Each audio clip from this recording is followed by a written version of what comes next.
It was approximately 6 in the afternoon.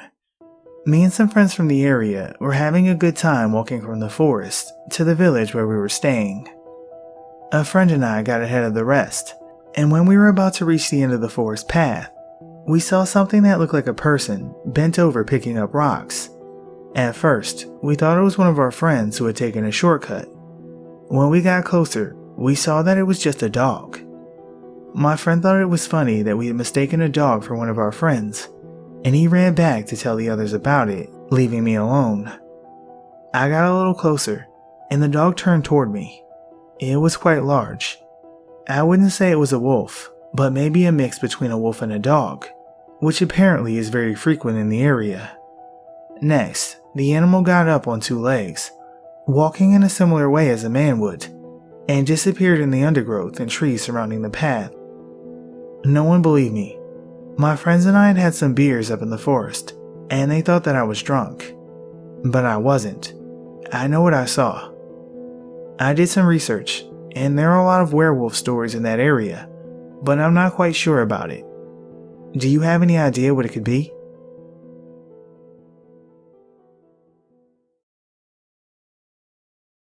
So, this happened when I was 8 in British Columbia. I had a friend who I'll call Josh that I didn't hang out with too much, but we decided to have a sleepover one particular weekend. His house was in a suburban area with other houses pretty close by. His house was at the edge of the suburb, and at the edge of the suburb was a large clearing with a large forest behind it. In front of the forest was a couple yellow barricades and one of those yellow and black checkered signs. Anyway, we watched some movies and went outside in the front yard to shoot some hoops. At this point, it's around 8 p.m. Josh then points into the sky and says, "Look, a meteor." I looked up, and it was no meteor. It was a light that changed colors as it slowly descended to the forest behind the clearing. It was decently big, and it changed colors similar to the DVD screensaver logo. It landed in the forest, and we watched for a bit, and noticed the trees were moving, like in a horror movie where something big is coming, and all you can see are the tops of the trees moving. Anyway, whatever it was coming closer, so we got the ball, and for some reason we were pretty calm, and we just went inside. I forget what we did after that, but whatever was there, we never saw it again.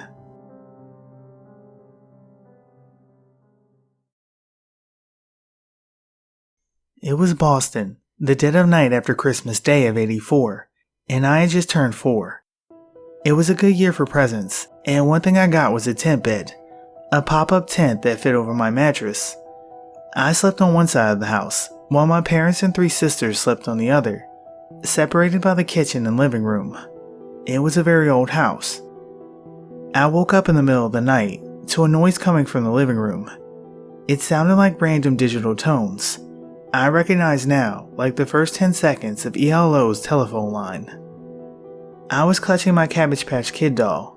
My sisters all had one, so my parents got me one, the boy, a Red Sox themed one, and rolled over and can see out of the vents at the top of the tent bed a cascade of tiny shiny diamond shapes. They were floating down around my tent bed, not through the vent, and it didn't scare me or anything. I just thought, hey, look at that, that's pretty interesting. You don't see that every day. Still carrying my Cabbage Patch doll, I unzipped the tent bed and walked to my door because I assumed my sister was going to get an ass whipping because she was up playing with one of the new toys. Specifically, I thought she was playing with a Monkey See Radio Shack calculator she got that made noises. When I got to the threshold, I saw, standing in the kitchen about 5 feet in front of me, a 3-foot tall humanoid blue creature. It looked like it was made of modeling clay. It was holding my mom's ancient copy of The Joy of Cooking. It was open, and it appeared to be reading it. Then, it looked directly at me, and its mouth went round like an O, I assumed in surprise. I immediately noped the fuck out and jumped back into my tent bed, clutching the Cabbage Patch doll tightly. I was completely terrified and just stayed like that until I eventually fell asleep. Nothing happened like that before or since, and I remember it like it was yesterday.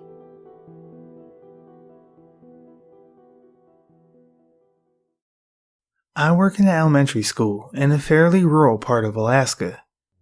Like everywhere else, we have work from home orders for all the teachers. I'm working in an administrative type position right now though, and was supposed to record which stacks of paperwork teachers left for students that still needed to be delivered, then call the parents and arrange a drop-off. Because of the time of the day, and because of social distancing, I was alone in the building. Even the janitor wasn't present. Now, this isn't the first time I've been alone in the gym. I was a long-term sub for the PE teacher, and spent maybe 4 months in the role. But it is the first time I was the only person in the entire building. Today, I was moving stacks in the gym, sorting by family, when the door to the PE equipment closet started to shake. It sounded like someone was leaning against it and trying to push it open. I thought at first that air pressure from a vent or something had built up, but I've worked in the gym a lot, and it's never happened before. I walked over to investigate, and then the door popped open. It was a bit weird, but I figured maybe some kind of airflow issue, and maybe it not having been latched the whole way. I checked to make sure nobody was hiding in the closet, and then resecured it, taking my time to lock it so it couldn't pop back open. I got back to work, picked up a stack to move, and the door flew open again, this time more violently. It actually banged against the wall. I'll admit I was getting a bit creeped out. The doors never caused me trouble like that before, and I cannot stress enough, I've been the PE sub a lot. I even coached an after-school sport in the gym. I checked to make sure nothing was leaning on it. It was fully latched, nothing in the hinges, and secured it again. I finished my task and started walking to turn off the lights and resecure the building. Right as I reached for the light switch, the door flew open again. I admit I fled. Instead of staying to make phone calls in the office, I locked down the building and left. After I got home and I was telling my mom, a former teacher in the building, about the experience, she laughed and told me it was Mr. Chris, an old PE teacher who used to work in the building. Apparently, when he was alive, he would sometimes hide in the closet and startle her when she was working as the track coach. She thinks our resemblance just caused her old friend to want to say hello.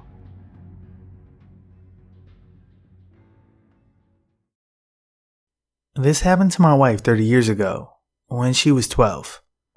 She grew up in California in a semi-rural area close to an Air Force base. Her mother was a teacher, and her father was a retired Air Force B-52 crewman. One day, her and some friends are out playing when this airliner appeared out of nowhere. It traveled very slowly and very low enough to see into the windows and make out faces and outfits. The plane looked like a current plane for the time, 1980s, but the passengers were dressed like they were in the 1930s or 40s, very old-fashioned. The passengers all looking forward and were motionless. There was absolute silence as it slowly passed overhead. The plane disappears into thin air after it floats over them. The kids freak out and all ran home to tell their parents. My in-laws came outside, and both saw it as it appeared in the same place and floated slow, low and silently overhead. It then disappeared again in the same spot. My father-in-law contacted all the surrounding airports, and none had any activity in that area on that day. He then drove to the base with his daughter and made some inquiries. Again, he was told that they had no aircraft flying in that area on that date. Both the airport and Air Force Base stated no aircraft fly over that area ever. He pursued it for a bit for answers, but finally gave up over time. The parents corroborated every aspect of my wife's story. They mentioned the other parents witnessed it as well. I've searched for any similar incidents, but haven't found any. I thought maybe this might be of some help. Has anyone heard or seen anything like this?